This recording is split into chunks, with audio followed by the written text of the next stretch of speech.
Hola, ¿cómo están? Buenas tardes con todos. Bueno, pues antes que nada quisiera agradecerles por estar aquí esta tarde compartiendo con nosotros este espacio académico. Les quería presentar que el día de hoy nos acompaña el ingeniero Juan Carlos Blum. Juan Carlos Blum es gerente de Eficacitas y bueno, pues ha venido a compartir en Coronel y Pérez con nosotros sus conocimientos técnicos en lo que respecta a o gira en torno a este negocio o este sector, llamémosle mejor, que es el gas natural. Ustedes sabrán que los temas jurídicos que involucran temas de este tipo siempre necesitan de pues, el conocimiento y la expertise de ingenieros, puesto que la calificación de este tipo de actividades va a estar necesariamente conectada al componente técnico. Entonces, esta tarde hemos preparado este webinar enfocado no solamente a la parte jurídica que gira en torno a este negocio, sino también a la parte técnica que pues está necesariamente conectada a este tipo de procesos. Entonces, bueno, pues sin más que decirles, habiendo hecho esta presentación, vamos a dar inicio a este webinar. Para los que no me conocen, yo soy María Emilia Limongi, estoy encargada del Departamento de Derecho Ambiental de Coronel y Pérez y bueno, pues nuevamente les agradezco por acompañarnos en este espacio. Ahora voy a compartir la presentación, si te parece, Juan Carlos. Vamos, adelante. Para empezar.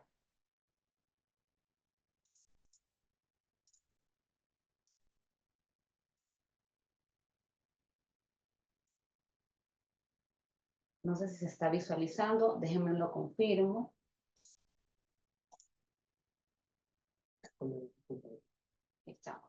Bueno, creo que ahora sí estamos listos. Bueno, como ustedes saben, hemos preparado este espacio para analizar qué aspectos están, bueno, pues tratándose en estos momentos a nivel nacional en torno a lo que respecta al gas natural. Y bueno, pues creemos necesario para poder llegar a este tema ya localizado en Ecuador, analizar un poco a mayor profundidad qué está pasando también en el mundo en torno a este asunto, porque pues el tema de la comercialización de gas natural tiene muchas aristas que no solamente están encaminadas pues a la necesidad de este producto, sino también a los beneficios del mismo. Y bueno, pues atado a esto también hay muchos aspectos de mayor interés que permiten pues poder, digamos, tener este negocio o este mercado, pero no son netamente normativos, sino también de las posibilidades que tiene cada uno de los países de proveer este producto.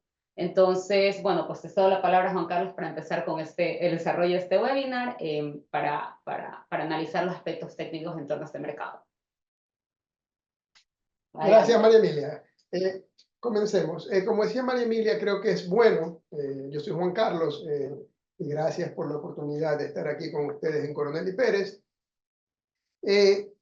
darnos una idea de cuál es el papel del gas natural en el mundo. Como vemos en la gráfica aquí a continuación, en realidad más del 80% de la energía o el consumo energético del mundo se concentra o se divide entre gas natural, petróleo, carbón mineral y los combustibles biomásicos tradicionales, qué sé yo, el bagazo en los ingenios, madera para cocinar, etc. Y la parte de arriba, que la pueden ver, es muy pequeña todavía la proporción o la participación de las renovables en el mix de energía mundial. Y muchos de ustedes dirán, y bueno, ¿y cómo es que escuchamos el gran crecimiento de las energías renovables? Sí, las energías renovables vienen creciendo a pasos agigantados, pero es su crecimiento, no su participación en el espectro del consumo o del uso de energía, que sigue siendo minoritario. Entonces, bajo esta realidad, que los combustibles fósiles siguen jugando un rol preponderante en la economía mundial y lo seguirán haciendo, el gas natural es el llamado combustible fósil de la transición energética, porque es mucho más limpio que el petróleo, muchísimo más limpio que el carbón mineral, y en realidad el gas natural es llamado a desplazar el espacio de ambos combustibles. Si lo vemos dividido en el consumo total de energía o en la producción de electricidad, vamos a ver que la participación del gas natural en ambos escenarios se mantiene muy alta, alrededor del 24%, independiente de que participe o no el petróleo. En el consumo total de energía participa el petróleo, principalmente en el área de transporte. Ahí se consume mucho en los combustibles, en los vehículos, en la aviación, en el transporte de carga pesada exactamente, y en el transporte marítimo. Si vemos electricidad, en realidad muy pocas plantas, Ecuador es una excepción, funcionan con combustibles derivados de petróleo, combustibles líquidos. Todos funcionan o con gas natural, o son hidroeléctricas, o son a carbón. Algo de nuclear con un 10%, que no es despreciable. Y si ven la proporción de generación de electricidad con viento, con solar, con otras energías alternativas, geotermia, es todavía marginal. Lo que les decía rápidamente, los combustibles fósiles tienen más o menos un 80% del mix del consumo, y ha sido un valor bastante estándar en las últimas décadas, no se ha movido mucho. Hay un escenario que es un escenario conservador, que el World Outlook, Energy World Outlook, usa para pronosticar cuál va a ser el consumo de electricidad. Y se estima que los combustibles fósiles decaerán alrededor del 75 al 60%, pero no es que van a desaparecer. Ese cuento político de que los combustibles fósiles van a desaparecer en el mediano plazo no es cierto. Sí van a ir cediendo espacio, como lo demuestran los números, pero se van a mantener. Entonces, en ese esquema el gas natural es importantísimo. ¿Sabes qué, Juan Carlos? Yo creo que un poco, digamos, la concepción que tenemos a nivel mundial de, digamos, condenar al combustible fósil al 100% va muy encaminado al cambio del paradigma de las políticas de los países que en este momento están más enfocadas a buscar opciones que sean menos dañinas para el planeta. Y un poco esto aquí promovido, lógicamente, por lo que tú y yo conocemos, digamos, en nuestro día a día, que son los acuerdos internacionales y bueno, pues la Agenda 2030, las obligaciones de cada país miembro de Naciones Unidas en torno a estos temas. Pero no sé si en algún momento las personas se han detenido a pensar que el tema de la transición energética, que está en este momento sobre todo, bueno, no sé sobre todo, pero vamos en Ecuador específicamente muy focalizada a el impulso de energías renovables o renovables no convencionales, quizás desplazan esta otra opción que si bien no es tan amigable como una energía renovable no convencional, sí es más amigable que la generación térmica que actualmente se conoce a nivel mundial. Es correcto, María Emilia. Mira, la generación térmica, y los ecuatorianos lo saben mejor que nadie, pues están sufriendo los apagones, debe ser un mix de diferentes fuentes de energía. Y el gas natural se acopla muy bien a los huecos que dejan las energías renovables, a los huecos que deja la electricidad. Si no, bueno, le preguntar a los ecuatorianos a qué saben no tener luz, porque te concentras solo en la electricidad, o que te deja solar, o que te deja el viento, o que te deja la energía del mar. Todas las renovables tienen fluctuación y necesitas garantizar esos huecos o esos vacíos o la carga base con energías que tú puedas controlar, y la que viene del gas natural funciona muy bien, porque se despacha muy rápido, porque funciona muy rápido, porque se acopla a muchas variantes. El gas natural, ya nos adelantamos un poco, el combustible de la transición energética es definitivamente el gas natural. Sin embargo, no vamos a desconocer que es un combustible fósil que tiene emisiones, pero es súper eficiente por unidad de energía que mete sobre lo que produce, digamos electricidad. Es el combustible más eficiente y más limpio que hay, que crea menos contaminación local. El problema del cambio climático es contaminación mundial. Ahora, si manejamos mal el gas natural, es verdad, tiene 24 veces más poder que el CO2 de crear cambio climático. O sea, el gas natural tiene que estar bien manejado. Los gasoductos, su uso tiene que ser técnicamente manejados, ¿no? Y el gas, y cómo se está utilizando en el mundo el gas natural, se está exportando mucho. ¿no? Porque vas a decir, Ecuador no tiene gas natural, ¿de dónde lo vamos a usar? De acuerdo. O van a saltar con el cuento del campo Amistad. Ecuador, en definitiva, no tiene gas natural, tiene que importar. Y la manera de importarla es de dos maneras. LNG, que es gas natural licuado. El problema con eso son las temperaturas súper bajas que necesitas. Menos 150, menos 160 grados Celsius y equipamiento muy costoso para poder transportarlo. También hay unas tecnologías nuevas que lo comprimen, que son menos, se reducen mucho los costos, pero no lo comprimen al mismo nivel. O sea, transportas menos cantidad, pero te cuesta menos operarlo. Y son alternativas que se hacen cada vez más viables. Porque el gas natural es el combustible de la transición energética, es el más limpio de los combustibles fósiles. Es la combustión más limpia que produce menos emisiones de todos. Se integra, lo que conversábamos hace un rato, muy bien con la variabilidad de solar, de la hidroeléctrica, de la eólica. Es muy versátil, puede utilizarse en el sector eléctrico, en el sector industrial, en el sector residencial. Hay muchos países que lo usan residencialmente. En Europa, que usan el gas ruso y tuvieron los problemas. Alemania fue muy famoso con la guerra de Ucrania. En Estados Unidos, en el noreste, se usa también mucho el gas natural por tubería. Una fuente muy noble. Y hay, como hablábamos, nos hemos ido adelantando, avances tecnológicos que permiten exportar los grandes distancias, como la licuefacción a bajísimas temperaturas y grandes presiones, y la compresión del gas.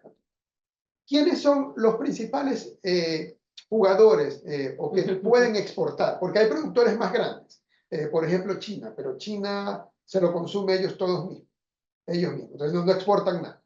No queda nada para exportar. O sea, producen para consumo interno, ¿no? Correcto, producen una gran cantidad, pero para consumo interno. Estados Unidos era así hasta hace poco, pero eso ha cambiado. El principal exportador es Qatar, y Estados Unidos se ha convertido en los últimos años en un jugador muy importante, igual que Australia. Y es súper interesante tener esos dos jugadores, Qatar y Estados Unidos, que representan dos filosofías de venta o de comercialización diferentes. Qatar tiene los precios del petróleo fijados al crudo, al petróleo. Es decir, sube el petróleo, sube el gas natural, ¿ya? Y lo tienen fijado al crudo de Brent, al crudo del Mar del Norte. Estados Unidos no tiene, o no lo fija al petróleo, tiene su propio precio y hay un índice que se llama Henry Hub, el cual es el indicador del precio del gas natural en Estados Unidos. ¿Quién sería y lo vamos a ver más adelante, el suministrador nato para Latinoamérica de gas natural? Debería ser Estados Unidos por la cercanía. Sin embargo, Qatar, como el gas tiene tanto petróleo que el gas a veces es como un subproducto, a veces tumban los precios de eso y se ponen muy competitivos. O sea, ambos son... Incluso por los costos de transporte. Incluyendo los costos de transporte, sí. Pero eso, si tú estás ya metido en un tema de minimización de carbono, complica más la huella de carbono en transportarlo. Por supuesto, porque vas a causar emisiones en el transporte. Entonces, un poco el objetivo de mitigar la emisión no se va a ver, digamos, cumplido, porque lo que estás mitigando lo estás generando por el medio de la movilización. Eso es correcto. Pero son los tres grandes jugadores exportadores de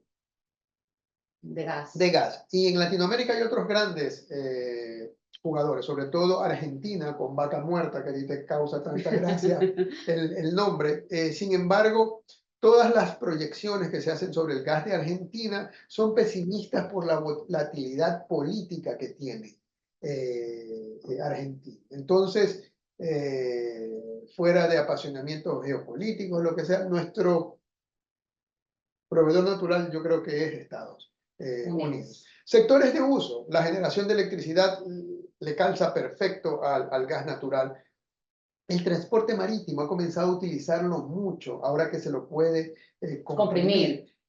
¿Por qué? Porque las emisiones de la Organización Marítima Internacional, IMO, cada vez los controles a los barcos que entran a puerto son más estrictos.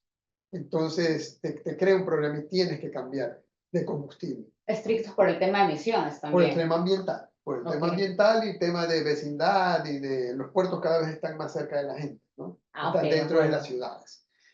Aplicaciones industriales, funciona muy bien en aplicaciones industriales. El retrofit no es directo, no es sencillo, pero una vez que lo haces, disminuye costos operacionales, es mucho más eficiente, no te causa problemas de hollín ni emisiones para Claro. tus vecinos, es muy noble para el uso industrial y también tiene usos comerciales y residenciales en todo el mundo, ¿no?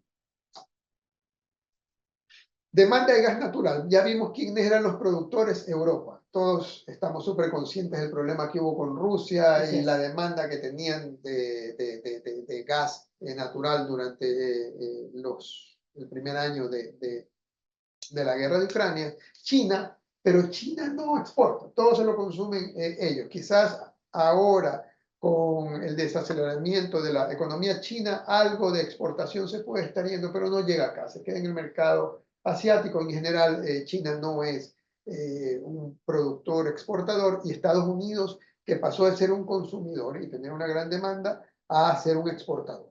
De hecho, O sea, ellos le exportan a México ok. y México nos revende a nosotros. O sea, en este momento Estados Unidos ya alcanzó, digamos, cubrir su demanda interna y generar más para poder exportar. Pero en Completamente. lugar de tener una conexión directa, nos estamos, digamos, bypaseando. Correcto, tenemos un intermediario. Ok. Y sí, Estados Unidos está desarrollando mucho el Golfo de México, sobre todo la costa de Luisiana, con muchos terminales de exportación de gas natural licuado. Entonces es un mercado que está súper interesante. ¿Y por qué es interesante? Sigamos viéndolo para y acelerar un poco y no aburrirlos demasiado con los números, porque el gas natural es el combustible fósil que ha tenido el precio más bajo y más constante, menos volátil, junto con el carbón. Pero a diferencia del carbón, tiene 10.000 beneficios Empezando porque es adicionales. menos contaminante. O sea, ese es para Correcto. mí el punto central en este Y momento. para carbón no encuentras internacional para plantas de carbón. Nadie Porque te es lo más, quiere porque financiar. es más contaminante. Y nadie quiere tener de los bancos y de las carteras de abogados clientes del área del carbón porque te ensucian tu portafolio. Te ves mal, no te ves políticamente correcto. Es la verdad. El gas natural no es que la tenga fácil. También tiene problemas acudiendo al financiamiento de la banca, pero hay mucho más argumentación. O sea, pero tiene problemas porque si bien es una alternativa que de alguna manera, digamos, mitiga, hay alternativas que mitigan más. Correcto, tú llegas al banco y el banco te dice, oye, O sea, entre una hidroeléctrica correcto. o una... Sí, tú le llegas con tu proyectito de gas natural de tu puerto de exportación y el de banco dice, oye, ¿no tendrás un solar por ahí? Ok, Y tú dices, no entiendo. está. Oye, pero enséñame un solar primero para él verse bien, o una hidroeléctrica. Claro, y yo creo que también la dinámica mundial se ha movido a eso, y un poco por eso estamos descartando opciones que, Sí, si bien no son 100%, digamos, verdes, sí son menos contaminantes y de pronto nos dan más seguridad en la provisión de servicios públicos, como es lo que tú mencionabas, el de la energía, que, bueno, pues, además está decir que todos estamos eh, pasando un momento complicado en Ecuador por temas de correcto. generación de energía. Pero yo creo que un poco la dinámica en temas ambientales ha migrado tanto a ser 100% verdes, a la descarbonización del mundo, a ser carbono al menos neutral, que digamos este mercado que viene, digamos, un mercado fósil que viene de materia prima que sigue emitiendo gases de efecto invernadero, contaminantes, no son vistas, como tú lo has dicho, en la banca mundial como los proyectos de mayor interés. Correcto. Pero el problema, por lo menos localizado en Ecuador, es que precisamente en este momento nosotros tenemos, más allá que complicaciones por generación de energía, emisiones atmosféricas por generación de energía, que las tenemos, pero no, no la mayor cantidad, porque la mayor parte de energía ya viene de fuentes renovables. Así es. Ahora estamos teniendo un problema de déficit de energía, que ya no perjudica al ambiente propiamente, pero perjudica a los ciudadanos. Entonces, un poco es también tratar de encontrar el equilibrio. Pero como el paradigma se ha movido a políticas ambientales, a temas de descarbonización, este mercado ha quedado un poco como una alternativa que si bien está, porque en Ecuador está hace mucho tiempo, no es que recién empezó a existir la regulación, por lo menos en torno a este mercado, este año ya existía, quizá un poco desactualizada, quizá no al nivel de regulación que quisiéramos tener, no, quizá no estaba completa, pero existía. Pero el problema actual, yo creo que más allá de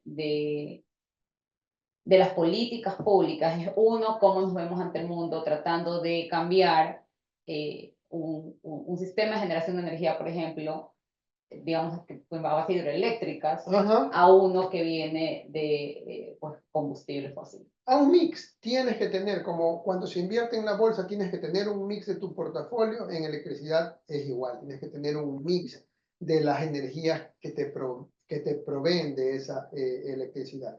Y tú nos vas a hablar después de un rato de eso, cómo este gobierno o el Estado ecuatoriano ha tratado de cambiar el panorama del mercado para la importación, venta, comercialización del gas natural, porque no podemos seguir haciendo lo mismo y esperar resultados diferentes, dicen. O sea, si seguimos haciendo lo mismo, el próximo año enfrentaremos otra vez el estiaje, otra vez el problema.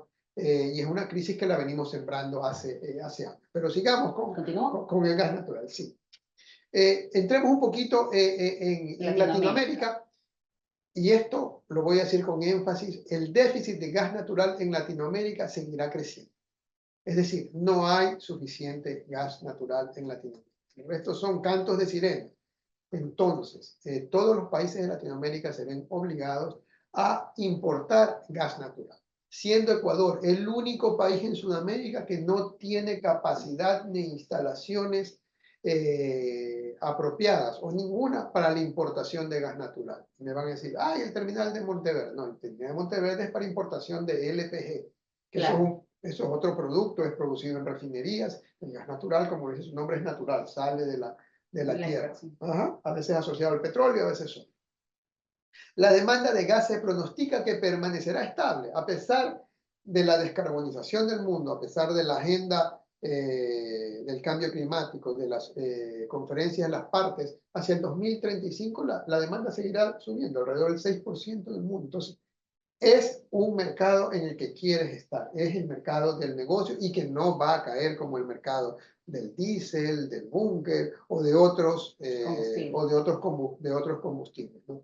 Los futuros descubrimientos en la región pudieran balancear lo que pasa en la región y principalmente se centra en Vaca Muerta. Hay algo, sí, hay algo en Venezuela y Trinidad y Tobago, pero todos conocemos los problemas de Venezuela y es muy poco fiable y de hecho los analistas internacionales no le dan muchas oportunidades, no técnicamente, sino políticamente a Vaca Muerta. Vaca Muerta tiene una cantidad importantísima de gas y con lo poco que se está sacando, poco entre comillas, podemos ver si hay tiempo los números de lo que está saliendo en las diferentes partes de Vaca Muerta, ha reactivado la exportación a Chile, o sea, a Chile ya le está llegando gas, y a Bolivia, que era un exportador, un gran productor, se quedó también sin gas, también está yendo desde Argentina. Desde Argentina. Sí, hay ese conducto. Pero en definitiva, no quiero causar o dar el mensaje correcto.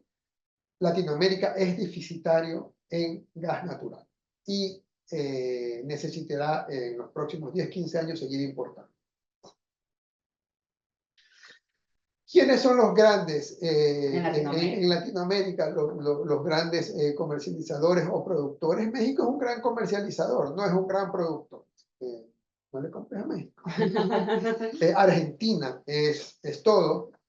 Colombia tiene un gran potencial y Perú lo tiene ya desarrollado. Sin embargo, Perú, con Madre de Dios, porque la mayoría de los camiseas están ubicados en Madre de Dios, ya han sacado alrededor del 50% de las reservas. Es decir, están comenzando esos campos a decaer y no le quedan más allá de 20, 25 años, que podría ser perfecto para la transición hacia tener más energía renovable, ¿no? Pero siempre vamos a necesitar energía de base. La energía fósil no es mala, hay que utilizarla de una manera inteligente, que es lo que no hemos hecho, ¿ya?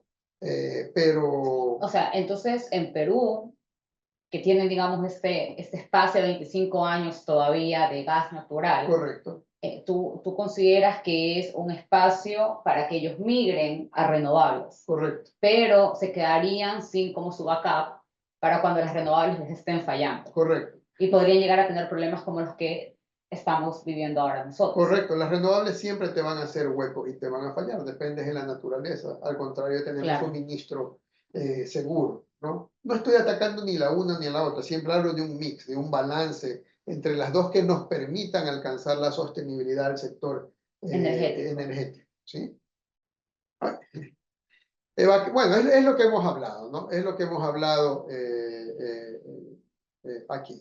Bandes en Brasil está con la CAF repotenciando los gasoductos de Argentina con la visión, o sea, CAF le está apuntando a que Argentina sea como el proveedor de Latinoamérica. Latinoamérica. Nosotros con esa visión latinoamericana tenemos esa esperanza.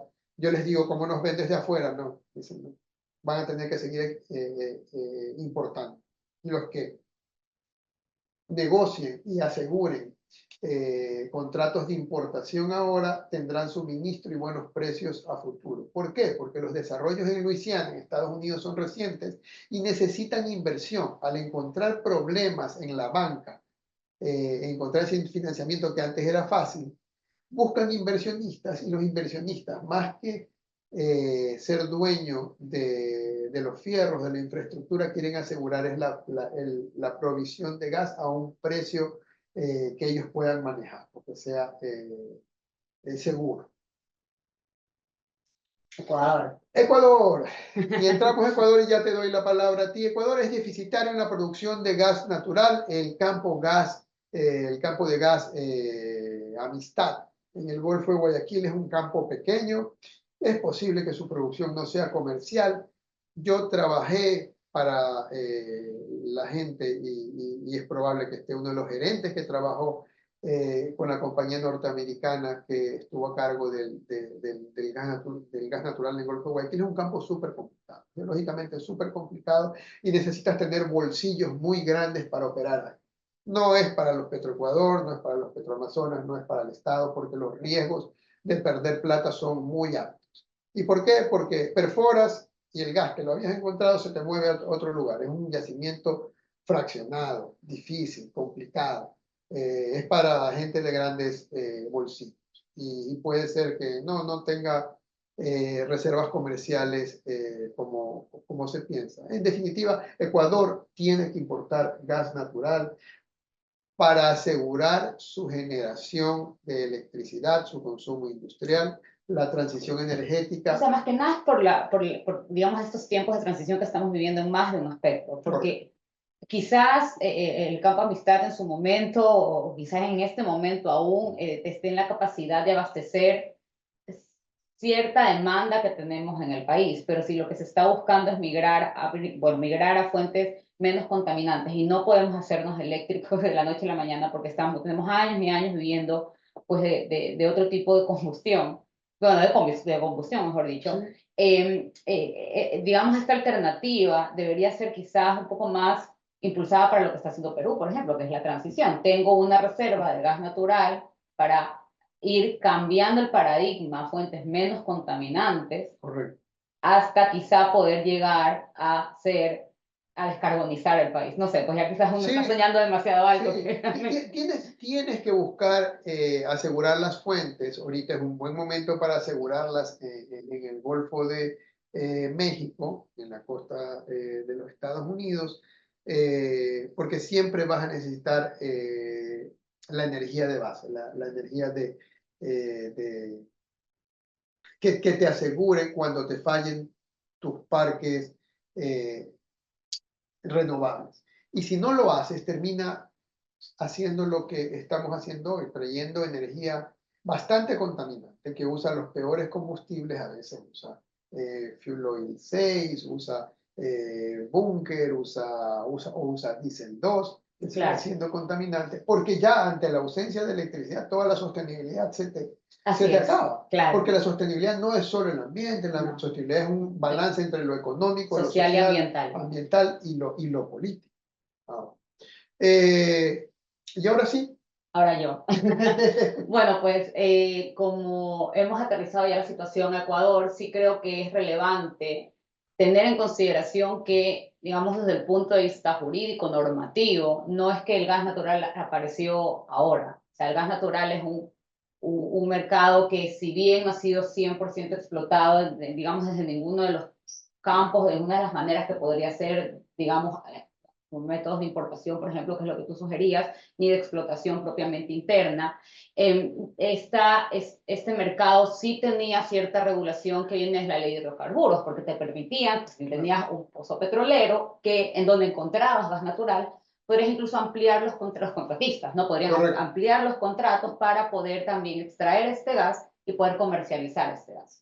Entonces, no es un concepto que apareció en el 2024, ni el 2023, ni cuando empezó la Agenda 2030, no, es algo que existe muchos años atrás y que de alguna manera ha sido como relegado en el mercado del sector privado.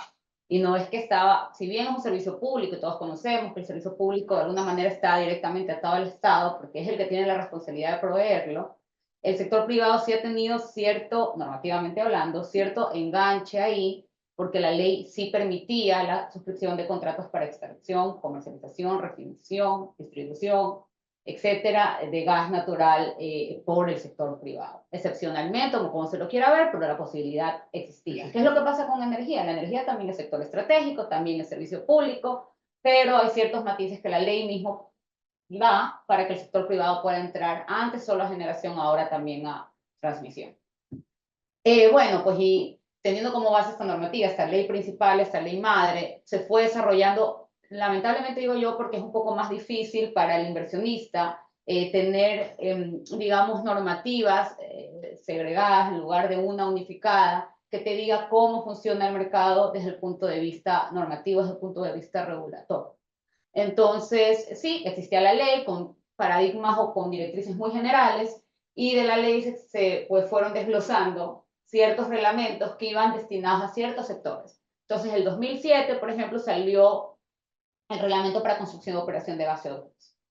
Y súper importante porque obviamente es lo que te permite circularlo, ¿no? Creo que es un poco incluso más, o sea, si está bien manejado, si tiene una norma técnica, digamos, bien implementada y si tiene los procedimientos de control, que ya más adelante lo veremos, en este momento están muy en el ojo del huracán de las autoridades, es más amigable también que el transporte quizás a través de autotanques o de barcazas y demás, porque no genera emisiones por combustible, sino que tengo el gasoducto que lo distribuye.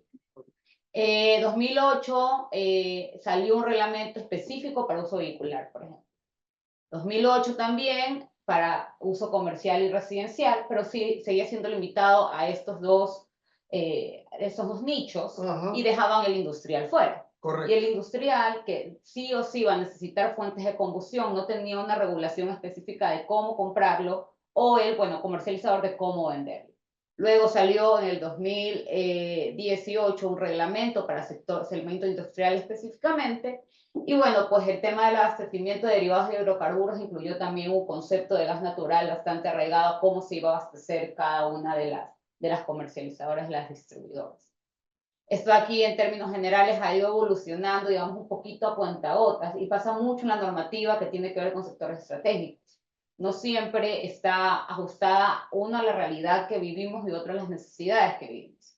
Entonces, creo un poco la intención del nuevo reglamento es, creo la intención, digo, porque nada de esto se ha derogado, todo está vigente, es un poco consolidar las políticas generales de este nicho de mercado para que el sector privado, sobre todo el inversionista, pueda de alguna manera encontrar una línea de trabajo que esté amparada en una política pública para que su inversión en cierta medida se vea, digamos, protegida.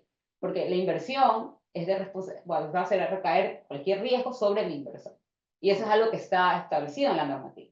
Entonces, el 2024 justamente cambió la normativa, que digo cambió, pero realmente no es que, como les decía, lo anterior se derogó, simplemente se expidió una nueva que salió justamente hace unos meses de este año y un poco trató de, como les decía, consolidar todos los aspectos en torno a el mercado de gas natural. Entonces, un poco se clasificó en qué es operación, o sea, qué actividades se encuentran dentro de la operación. Antes la operación y la comercialización era utilizada como sinónimos, pero realmente la comercialización es una parte de la operación.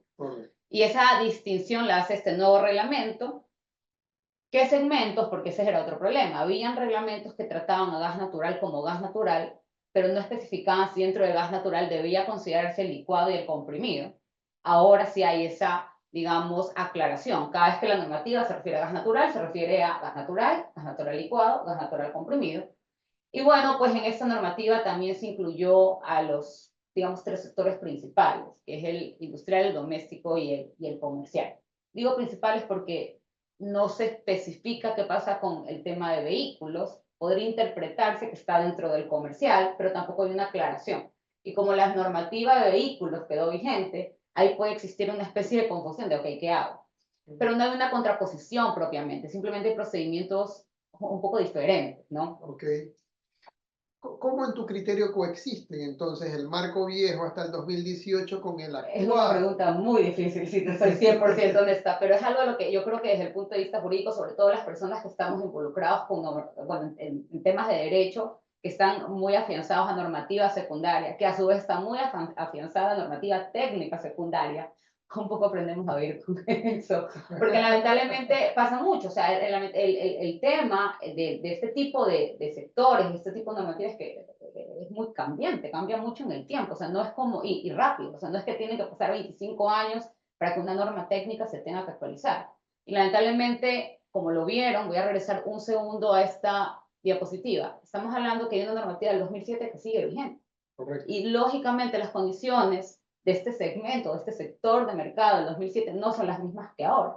Por lo que hablamos al inicio, por toda la introducción que tú nos has dicho, el mundo necesita gas natural porque es una fuente menos contaminante que puede de alguna manera funcionar si es que las personas somos un poco más de la línea, digamos, de lo renovable como yo, como un comodín para cuando la renovable no alcanza a cubrir la necesidad de la población. Me gusta el nombre que le diste comodín, porque es lo que es. Sí, eso por un lado, o puede servir como, digamos, un mecanismo de transición hacia fuentes renovables. Correcto.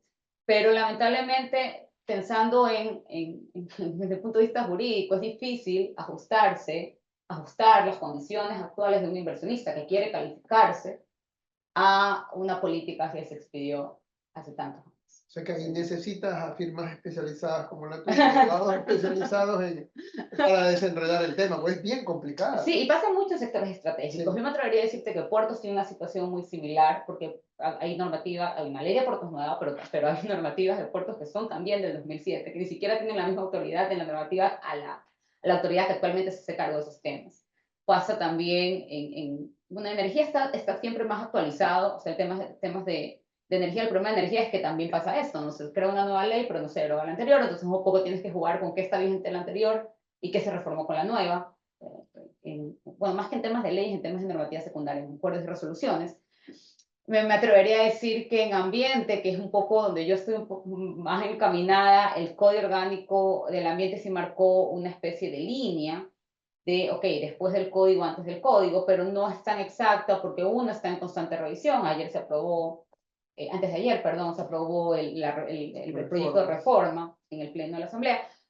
Pero también hay normativas actualizadas, estamos hablando de que tenemos normativa del 2012 que sigue vigente, del 2010 que sigue vigente, y 14 años después ya no está ajustada a las realidades actuales. Pero bueno, un poco a nosotros los abogados que estamos metidos en estos asuntos nos toca ir resolviendo, porque tampoco el país se puede quedar sin ese nicho de inversión que quiere venir a Ecuador a poner su actividad, que a nosotros aparte nos está haciendo falta. Correcto. Y yo creo que un poco también a nivel de autoridades, eso también es entendido.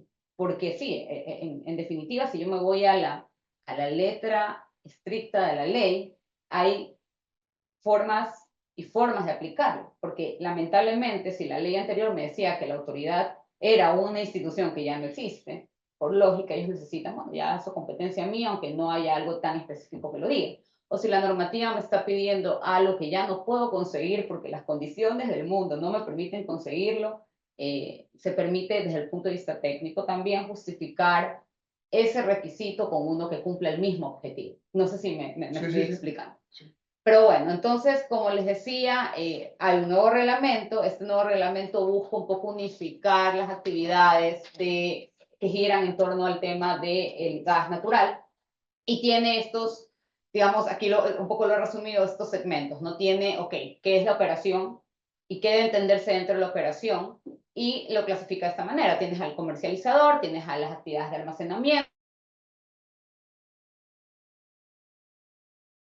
al comercializador, tienes un nicho de refinación también dentro de, que no está tan detallado, pero sí como que te introduce el proceso de industrialización y el proceso de transporte. Y el proceso de transporte hay temas muy interesantes en la normativa, porque te hablan del transporte en varias modalidades, por decirlo de una manera, pero también en los terminales de gas natural, que de alguna manera están afianzados a puertos de gas natural, ¿no? Correcto. Y bueno, pues entendiéndose gas natural no solo como el gas natural propiamente dicho, el que sale de la naturaleza, sino ya el licuado del comprimido, y para estos tres segmentos. Entonces, súper importante y como es un segmento muy vigilado, hay que cubrir ciertos requisitos para que una persona pueda calificarse como cualquiera de estos operadores, ¿ya? Pero en síntesis, estas son las autorizaciones principales que te permiten participar en este mercado. Primero, la autorización de actividades de comercialización y mantenimiento, que es como la autorización madre, que es como la que tienen que obtener todos. Yo tengo que convertirme en comercializador para poder distribuir, por ejemplo, o para poder importar. Tengo que ser primero comercializador y luego importar. Eso es algo que te manda la normativa. El permiso de construcción de terminales de gas natural, que está obviamente conectado a la operación, pero uno es infraestructural, el otro ya es más de cómo voy a manejar el procedimiento en los terminales de receptar el gas natural y de sacarlo de mi terminal también. Está el permiso de transporte por gasoductos principales y secundarios, recordando que obviamente tienen objetivos diferentes. El principal recibe el gas, el secundario lo distribuye. Correcto. Y la operación y registro de medios de transporte para gas natural. Entonces, estos son como los permisos principales. Ahora hay que recordar que cada uno está de alguna manera atado a otras autorizaciones gubernamentales que habilitan la operación. Por ejemplo, y me encanta hablar de esto, y creo que quizás lo que más también lo saben, si yo no tengo mi autorización ambiental, no voy a pasar a la Agencia de Regulación y Control de Hidrocarburos y menos al Ministerio, porque me van a pedir necesariamente tanto para construcción como para operación que haya cumplido las políticas ambientales previo a la obtención de mi permiso. ¿Cómo verías tú que pase la competencia ambiental a la Agencia de Hidrocarburos? Ya fue un tiempo, si yo no estoy mal, yo seguía siendo estudiante. Y ahora es en el eléctrico. Claro. Recién pasó al eléctrico. Pero volvió, porque también fue. Ha vuelto, claro, Así fue es. y ha vuelto. ¿Sabes qué? Yo creo que de alguna manera es una medida que permite un poco descongestionar al Ministerio del Ambiente, que actualmente tiene ciertas situaciones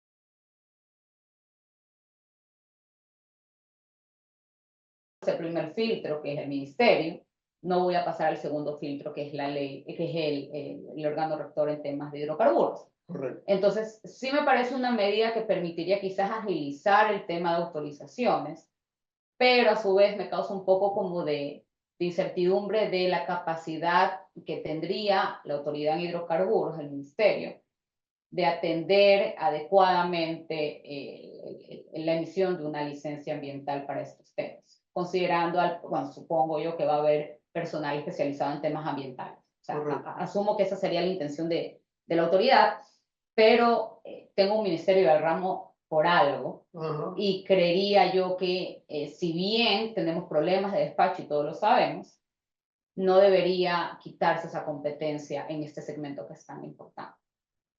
Ahora, si lo veo desde el otro punto de vista, que es el tema de agilizar, creo que es una gran alternativa.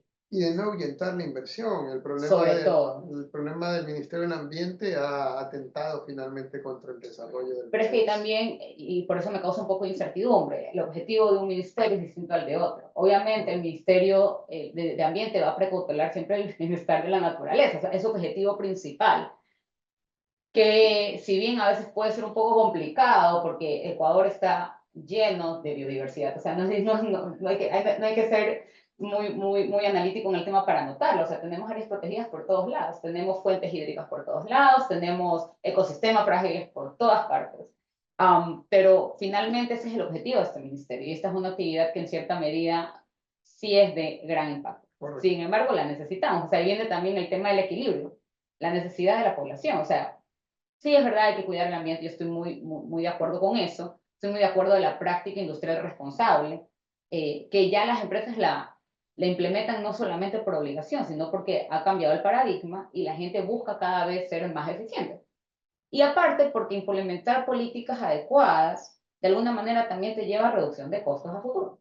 Entonces, es como toda una cadena, ¿no? Pero en todo caso, creo que es una buena medida para atraer la inversión, porque quizás esto signifique procesos más ágiles, pero habría que ver cómo se estructura el departamento interno en el ministerio, que no tiene la obligación propiamente de precautelar a la naturaleza.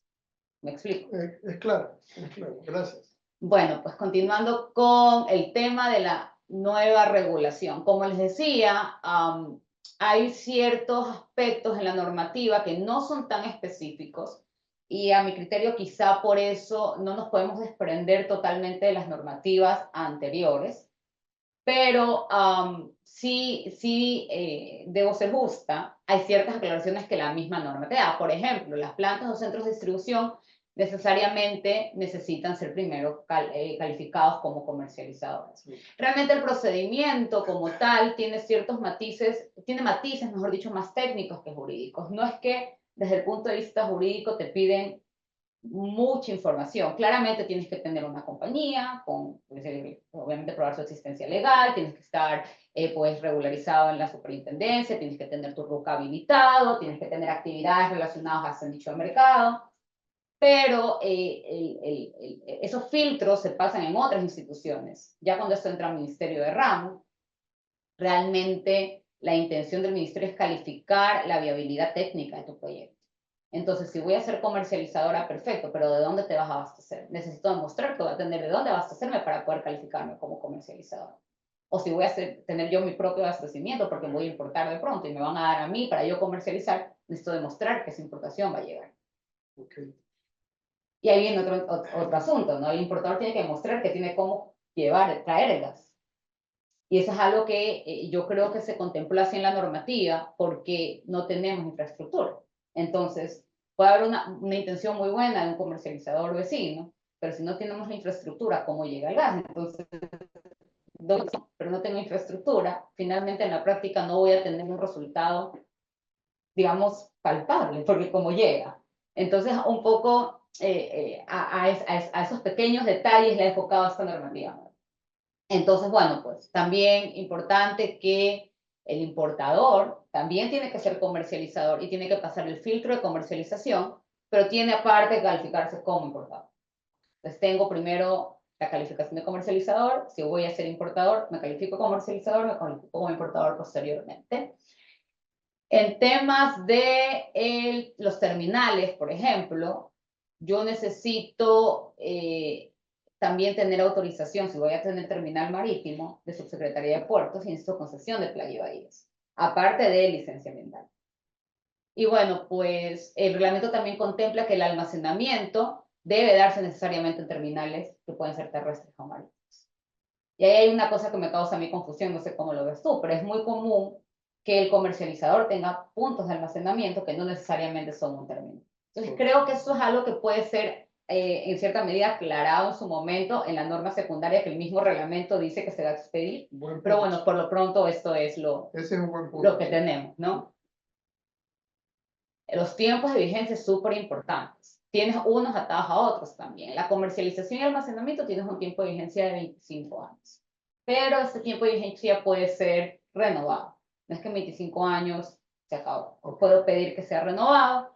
Para construcción de terminales de gas natural te dan 5 años. Ese es el tiempo que te dan como desde que presentas tu proyecto hasta que lo implementas propiamente. Y para la operación y el registro de terminales también 25 años, que está atado al de comercializador. Ok. Esto es algo súper importante, que es digamos, el motorcito o el impulso que está tratando de dar la normativa ecuatoriana a temas de gas natural. No está, por si acaso, en el decreto, en el reglamento de operación de gas natural. Esto es lo que está en la ley de régimen tributario interno. Y está un poco afianzado a lo que conversamos al inicio de esta charla, temas de energías renovables. No es que necesitas importar gas para energías renovables, no quiero confundirlos con eso, pero hay una disposición en esta ley que te permite aplicar una exoneración al impuesto a la renta por 10 años.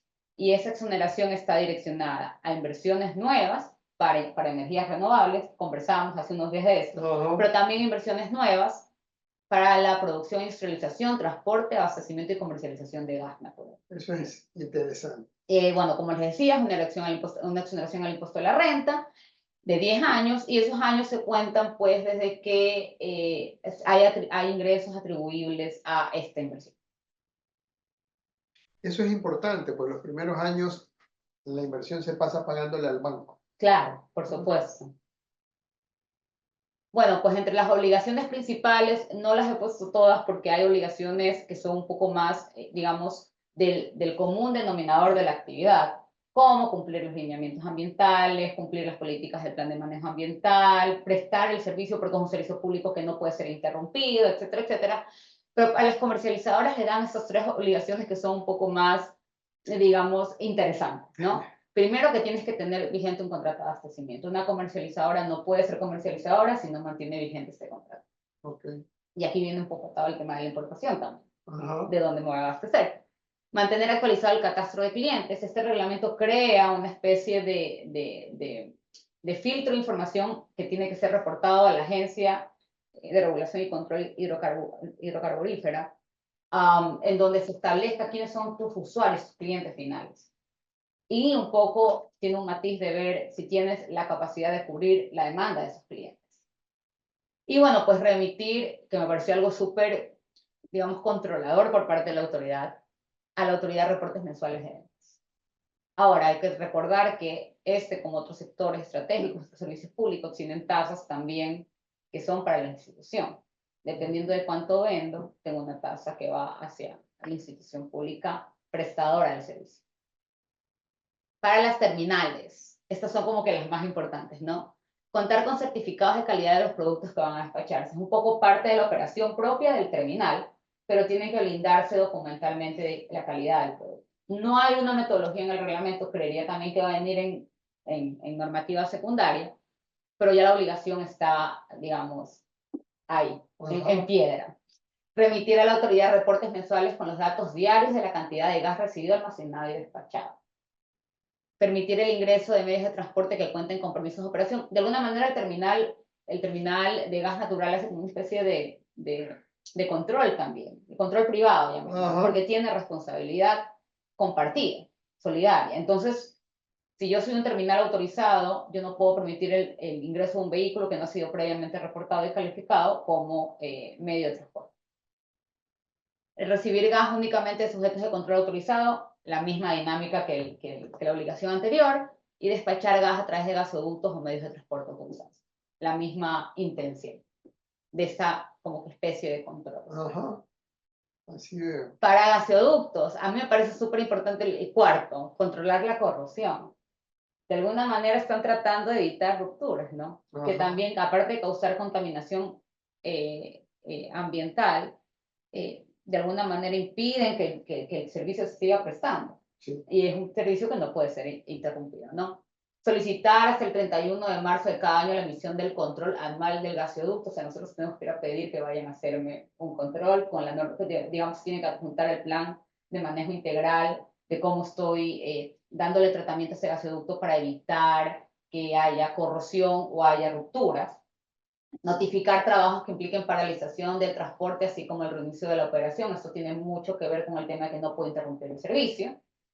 Realizar patrullaje continuo de cada gasoducto. O sea, tengo la obligación de tener un vehículo rodeándolo para notificar si es que encuentro algún tipo de anormalidad en la circulación o si veo algún tipo de problema en la tubería. Controlar la corrosión, como les decía, y importantísimo, informar de fugas dentro de las 48 horas de verificado el evento. Y en esta obligación a mí me nace una crítica jurídica, ¿no? Y es que, ok, yo entiendo la intención de la obligación, pero ¿cómo la autoridad o cómo yo puedo mostrar que recién me di cuenta? O sea, no es tan sencillo y creo que le puede cargar un poco de peso bueno, al controlador del gasoducto, al operador del Al operador del gasoducto. gasoducto, claro, claro. Para las distribuidoras, recordando que las distribuidoras también son comercializadoras, es decir, tienen que cumplir las obligaciones de las comercializadoras, pero estas específicas de las distribuidoras. Utilizar sistemas de medición autorizados por la autoridad para entrega y recepción de gas, que creo es algo necesarísimo. Distribuir el gas natural exclusivamente a los centros de distribución para consumo vehicular y clientes finales, que va atado al catastro. Ahí aparecen los vehículos. Así es, pero no se derogó la normativa anterior. Correcto. Y no hay este segmento identificado en la normativa nueva. Entonces causa un poco de confusión. Cumplir con las políticas de diseño de la comercializadora y llevar un registro de consumidores finales. Hay que tener en cuenta que comercializadora y distribuidora pueden recaer en la misma persona también, ¿no? Solo que el distribuidor no siempre tiene que ser comercializador, pero siempre va a tener que tener la calificación de comercializador. No sé si me hago entender. Sí.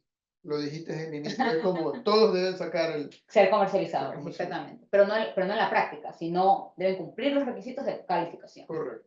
Bueno, y para centros de distribución, que es más infraestructural el tema, ¿no? Las obligaciones son más de la infraestructura, utilizar sistemas de medición que emita la autoridad competente, contar con un plan de contingencias y acciones para situaciones de emergencia, y llevar un registro de consumidores finales. Entonces, es un poco en torno a la normativa nueva. Claro está que no es una normativa tan exacta porque es un reglamento un poco general, a pesar de que no es una ley. Teóricamente, todas las solicitudes para las autorizaciones que vimos hace un momento deben tener, digamos, cierta información técnica que va vinculada al proyecto, pero también a la ubicación del proyecto, no sé, pues el destino del gas, a cómo lo voy a movilizar, a quién me va a abastecer, a si yo misma me voy a abastecer, de dónde me voy a abastecer. Pero todo esto debe ser ingresado por medio de un formulario que, bueno, pues teóricamente iba a expedirse 30 días después de esta normativa, ya el plazo está un poco vencido, hasta la última vez que consulté no había sido todavía publicada, entiendo que el proyecto está en revisión, ya digamos redactado, pero en revisión todavía de las autoridades de la agencia, y por eso aún no ha sido expedido. Entonces, un poco se está esperando que viene acompañado de esta norma secundaria, porque esto ya es un reglamento, para aclarar un poco las dudas que giran en torno de este decreto. Sin embargo, sí creería que el hecho de haber una dinámica un poco más conceptualizada de cuáles son las obligaciones generales de cualquier comercializadora, distribuidora, o de cualquier terminal, o de cualquier transportista, sí crea un poco más de seguridad para un inversionista en cuanto a políticas públicas. Y tener en cuenta también, hay un régimen sancionatorio, no lo he puesto en las diapositivas para un poco no asustarles y no alargarme más allá, pero el incumplimiento de obligaciones te lleva a suspensión o a revocatoria. Okay. Entonces, bueno, pues creo que, no sé si tengas alguna pregunta de lo que he comentado, eso ha sido lo que hemos preparado para este webinar, un poco de cómo queremos estar, o cómo estamos, mejor dicho, en temas de gas, de por qué es importante que el inversionista, sobre todo el extranjero, tenga direcciones o directrices claras en cuanto a sus procesos de regularización y a sus procesos de control, sobre todo, que de alguna manera van a permitir que la operación sea, pues, se mantenga en el tiempo. Y pues bueno, nada, conocer también qué está pasando en el mundo y por qué es tan importante llevarnos o direccionarnos a este nicho de mercado para poder abastecer o cubrir ciertos servicios que la población pues necesita cubrir. Les dejamos un momento aquí, bueno, estas son las oficinas de Coronel y Pérez, para que las conozcan, mis datos, si alguien tiene alguna pregunta desde el punto de vista jurídico de estas normativas, y los de Juan Carlos, que bueno, no he tenido el placer de compartir este webinar junto a él. Muchas gracias por la invitación. No, de nada, Juan Carlos, un placer tenerte aquí, gracias por acompañarnos. No sé si haya preguntas en el público que nos está viendo. Parece que no hay ninguna pregunta, en todo caso ha sido un placer compartir esta tarde con ustedes y bueno, pues nos vemos pronto, esperemos tenerte nuevamente por acá, Juan Carlos. Con todo gusto y gracias por la invitación.